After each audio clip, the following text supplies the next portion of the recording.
결국 김문성 의원이 친박계 서청원 의원을 누르고 또 그것도 큰 표차로 누르고 선출이 됐는데요. 정치부 박순표 기자와 함께 좀 더 자세히 분석을 해보도록 하겠습니다. 자, 박순표 기자. 네네. 치열한 경합을 펼쳤는데 결국 네네. 김무성 의원이 큰 표차로 이겼어요. 어떻게 봐야 됩니까? 그렇습니다. 뭐 당초 치열한 접전이라고 얘기했는데 6대4 정도 비율인 것 같죠. 김무성 의원이 당선이 됐습니다. 김무성 의원이 새 당대표로 당선된 여러 가지 이유가 있겠습니다만은, 뭐 첫 번째는, 당심과 민심에서 그런 지지를 받은 것을 첫 번째 이유로 들릴 수 있을 것 같습니다. 예.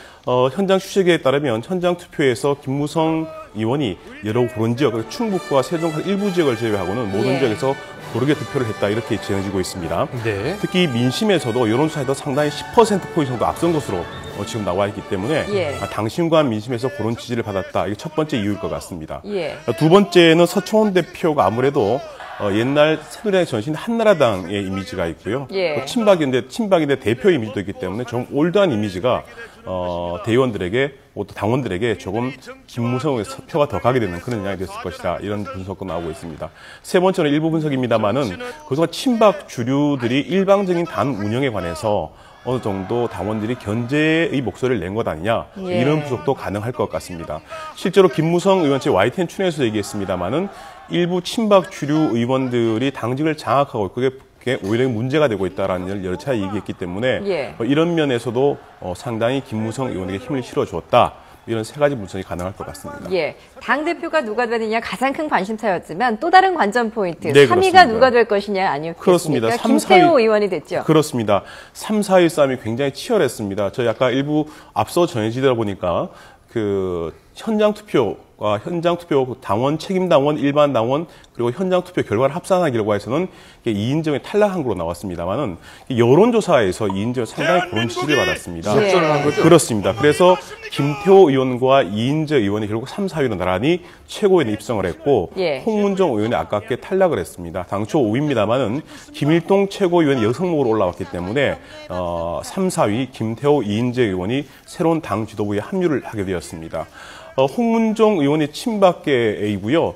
또 사무총장을 지냈기 때문에 당초에 3위, 4위 정도 할 것이다 예측이 많았습니다만은 경선 막판으로 오면서 이인재 의원과 김태호 의원이 여론 대중 지지도에 상당히 앞서 있기 때문에 아마 선전할 것이라는 예측들이 많았고요. 그런 예측대로 이인재, 김태호 의원이 최고위원 구성에 합류가 했고 홍문종 의원 대신은 조직표는 앞섰습니다만은 대중적 지지도에서 떨어지면서 아깝게 고열을 마셨다. 이런 분석이 가능할 것 같습니다.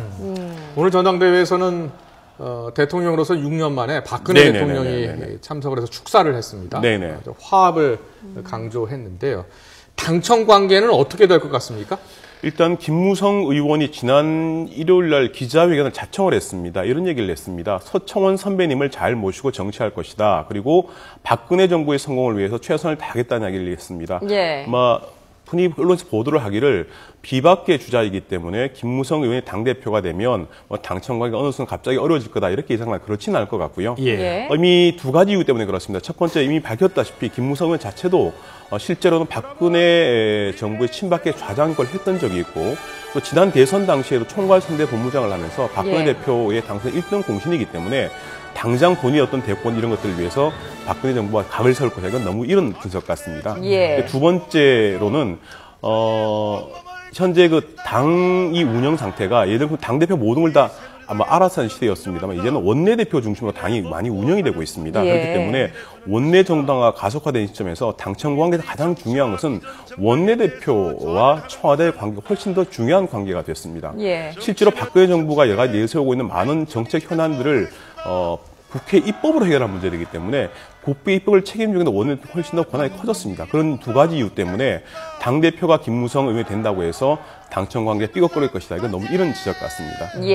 김무성 이제 서청원 의원이 이제 누가 당선이 되더라도 함께 가겠다. 이렇게 약속은 했지만 이제 또 당선 이후에 좀 상당한 후유증이 있을 것이다. 이런 전망도 나오지 않았었습니까? 그런데 이런 표차라면 어떤가요? 어떻게 전망하세요? 그런 후유증이 당장에 없을 것이다. 이렇게 얘기는 합니다만은 현재 실제로 생각보다 많은 표차가 났고요. 또 지금 좀 그림에도 보셨습니다만은 김무성, 서청원 두 후보가 당선에 손을 잡고 포옹한 장면이 있지 않았겠습니까? 가장 치열했던 전당대회로 불렸던 안상수, 홍준표 의원이 붙었을 경우에 그런 장면이 전혀 없었습니다. 그렇기 때문에 뭐 당장 두 의원이 1, 2위 대표 최고위원입니다만은 뭐 당 내부에서 부딪힐 일 좀 없을 것이다. 그러나 결정적 순간에 되면 언젠가는 자기 색깔이 드러나게 되면 그런 모습이 드러날지 모르겠습니다만 뭐 당장 뭐 일부 언론에서 예측하는 것처럼 그렇게 부딪히는 모습은 뭐 그렇게 보기 힘들 것 같습니다. 네. 뭐 당청 관계도 중요합니다만 야당과의 관계도 중요하지 않습니까? 뭐 김무성 의원은 원내대표를 지냈었고요. 그렇습니다. 또 그 당시 때 뭐 야당의 상대 대표가 박지원 원내대표였죠. 그렇습니다. 둘 사이가 나쁘지 않았거든요. 네네네. 야당과의 관계는 어떻게 전망하고 있습니까?